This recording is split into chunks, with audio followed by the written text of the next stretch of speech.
സൽസ്വഭാവത്തിന് അള്ളാഹു തആല കൊടുക്കുന്ന സ്ഥാനം എത്ര വലുതാണെന്നറിയോ? ആഖിറത്തിലെത്തുമ്പോൾ മീസാന് ഒരു അമലും ചെയ്യാത്ത ആളെ മീസാനും കാണാൻ മേലോട്ട് ഇങ്ങനെ വരുന്നത്. അപ്പം എന്താ സംഗതി എന്ന് ചോദിച്ചു നോക്കുമ്പോൾ അവരെ സൽസ്വഭാവം കൊണ്ട് മീസാന് കട്ടികൂടിയതാണ്. നാളെ ആഖിറത്തിൽ മീസാനിൽ തുലാസിൽ കനം തൂങ്ങുന്ന ഒരു അമലാണ് അൽ ഖുലുഖുൽ ഹസൻ, നല്ല സ്വഭാവം. ഹുസ്നുൽ ഖുലുഖ്, ഹുസ്നുൽ ഖുലുഖുള്ള ആളുകൾക്കാണ് അല്ലാഹു തആല പട്ടുവസ്ത്രം കൊടുത്തത്. നല്ല സ്വഭാവമാണ്, നല്ല പെരുമാറ്റം. ആരോടും, പുറത്തുള്ള നാട്ടുകാരോട് മാത്രമല്ല, അകത്തുള്ള ആൾക്കാരോടും. അകത്തുള്ള ആൾക്കാരെന്ന് പറഞ്ഞാൽ മനസ്സിലായോ? ഭാര്യ മക്കളും, ഭാര്യമാരോടും മക്കളോടും ഓരോടൊക്കെ നല്ല പെരുമാറ്റം. പുറത്താള് നല്ല ഡീസൻ്റ് ആണ്, അകത്തെത്തിയ ആളാകെ പുലിയാണ്. അത് പറ്റൂല. അതല്ല, പുറത്താള് സൈലന്റ് ആണ്, എല്ലാരും പറയും സൈലന്റ് ആണ് ആള്, പക്ഷെ അകത്തെത്തി നോക്കുമ്പോൾ ആള് ചീറ്റപ്പുലിയാണ്. അവിടെ എത്തിയാൽ തന്നെ അപ്പുറത്തുള്ളവർ ആ പുരയിൽ ആള് വന്നിട്ടുണ്ടെന്ന് മനസ്സിലാവുന്നുണ്ട്. അങ്ങനെ ആകാൻ പാടില്ല. ആവശ്യത്തിനൊക്കെ ശബ്ദിക്കണം, ആവശ്യത്തിനൊക്കെ ഒച്ചടണം. എപ്പോഴും ഒച്ചപ്പാടായാലും എങ്ങനെ? ഒച്ചപ്പാട് മാത്രമേ ഉണ്ടാകുള്ളൂ. എന്തെങ്കിലും ചെറിയ കാര്യങ്ങളൊക്കെ വരുമ്പോൾ ചിലപ്പോൾ ഒരു ഉറക്കൊക്കെ പറയലൊക്കെ ഉണ്ടാകും, ശകാര്യങ്ങളൊക്കെ ഉണ്ടാകും. അതോടെ തീരും. പിന്നെ അതിൻ്റെ വെറുപ്പും കാര്യങ്ങളൊന്നുമില്ല. ആ പറഞ്ഞ ഉപദേശം കഴിഞ്ഞ് നല്ല സ്വഭാവത്തോടെ.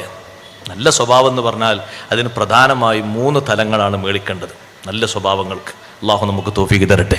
ഒന്നും പരത്തി പറയാൻ സമയമല്ല, ഞാൻ ചുരുക്കി പറയാം. 3 സ്വഭാവങ്ങൾ മേളിക്കണം. നല്ല ഹുസ്നുൽ ഖുലുഖിന് 3 കാര്യങ്ങൾ വേണം. ഒന്ന്, തുഅ്തി മൻ ഹറമക്, നിനക്ക് തടഞ്ഞവർക്ക് നീ അങ്ങോട്ട് കൊടുക്കുക. കഴിയോ? ഇങ്ങോട്ട് തരാത്തവർക്ക് അങ്ങോട്ട് കൊടുക്കാം. അതാണ് മനസ്സ് വേണ്ടത്. വിളിക്കാത്ത കല്യാണത്തിന് പോകുമോ? അങ്ങനെ പോകണം. ഞാനിവിടെ ആലോചിക്കുന്നത്, ഇത് വിഷയം പറഞ്ഞപ്പോൾ ഓർമ്മ എന്ന് ബഹുമാനപ്പെട്ട അവേലത്ത് തങ്ങളെയാണ്. അള്ളാഹു ദർജയേറ്റി കൊടുക്കട്ടെ. തങ്ങളെ ചരിത്രം ശേഖരിക്കാൻ വേണ്ടി ഞാൻ അവിടെയാണല്ലോ ഓതിയത്. ബഹുമാനപ്പെട്ട ചെറിയ പിസ്താന്റെ എഴുത്ത്. അള്ളാഹു ഉസ്താദിന് ആഫിയത്തുള്ള ദീർഘായുസ്സ് കൊടുക്കട്ടെ, നല്ല ഹിമ്മത്ത് ഇസ്സത്ത് അള്ളാഹു ഏറ്റി കൊടുക്കട്ടെ. അവ തങ്ങളെ അനുസ്മരണ ഗ്രന്ഥം ഇറക്കാൻ വേണ്ടി ചരിത്രം ശേഖരിക്കാൻ പോയപ്പോൾ ഒരു മാഷ് എന്നോട് പറഞ്ഞു, ജീവിതത്തിൽ ഞാൻ ഇതുപോലെ ഒരു വ്യക്തിയെ കണ്ടിട്ടില്ല. ആളിപ്പോഴും ഉണ്ടെന്ന് എനിക്ക് ഓർമ്മ. അദ്ദേഹം ഒരു മാഷാണ്, ഒരു അധ്യാപകനാണ്. അദ്ദേഹത്തിനോട് ഒരു അറബി മാഷ തോന്നുന്നുണ്ട്. എന്നോട് പറഞ്ഞു, വല്ലാത്ത ഒരു അനുഭവമാണ് തങ്ങളിൽ നിന്ന് എനിക്ക് കിട്ടിയത്. ഞാനൊരിക്കൽ തങ്ങളെ വീട്ടിൽ ചെന്ന് ഇടയ്ക്കിടയ്ക്കിങ്ങനെ സംസാരിക്കണ കൂട്ടത്തിൽ ഞാൻ ഒരു രാഷ്ട്രീയത്തിലൊരു പക്ഷത്താണ്, തങ്ങൾ വേറൊരു പക്ഷത്താണ്. അങ്ങനെ ഉണ്ടാവും, സ്വാഭാവികമല്ലേ. അപ്പം എന്നെ ഒന്ന് ചൂടാക്കാൻ വേണ്ടി തങ്ങളൊന്നിങ്ങനെ ചെറിയൊരു ഡോസ് ഇങ്ങനെ എനിക്ക് തന്നു. എൻ്റെ രാഷ്ട്രീയത്തെ പറ്റി തങ്ങളൊന്നിങ്ങനെ ചൂടാക്കിയതാ എന്നെ, ഒരു തമാശക്ക്. അപ്പൊ എനിക്ക് നല്ലോണം ചൂടായി. തങ്ങൾ കാര്യത്തിലല്ല, തങ്ങൾ തമാശയില്ല. പക്ഷെ എനിക്ക് നല്ലോണം ചൂടായി. ഞാൻ ഇങ്ങോട്ട് പോന്നു. പിന്നെ കല്യാണം വന്നപ്പോൾ ഈ ചൂടിലാണ് ഞാൻ ഉള്ളത്.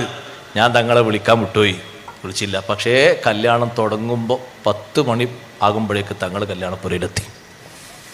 ഞാനങ്ങ് കരഞ്ഞുപോയി. നീ വിളിച്ചിട്ടില്ലെങ്കിലും ഞാൻ വരുന്നു തങ്ങളും. അതൊരു സ്നേഹമാണ്.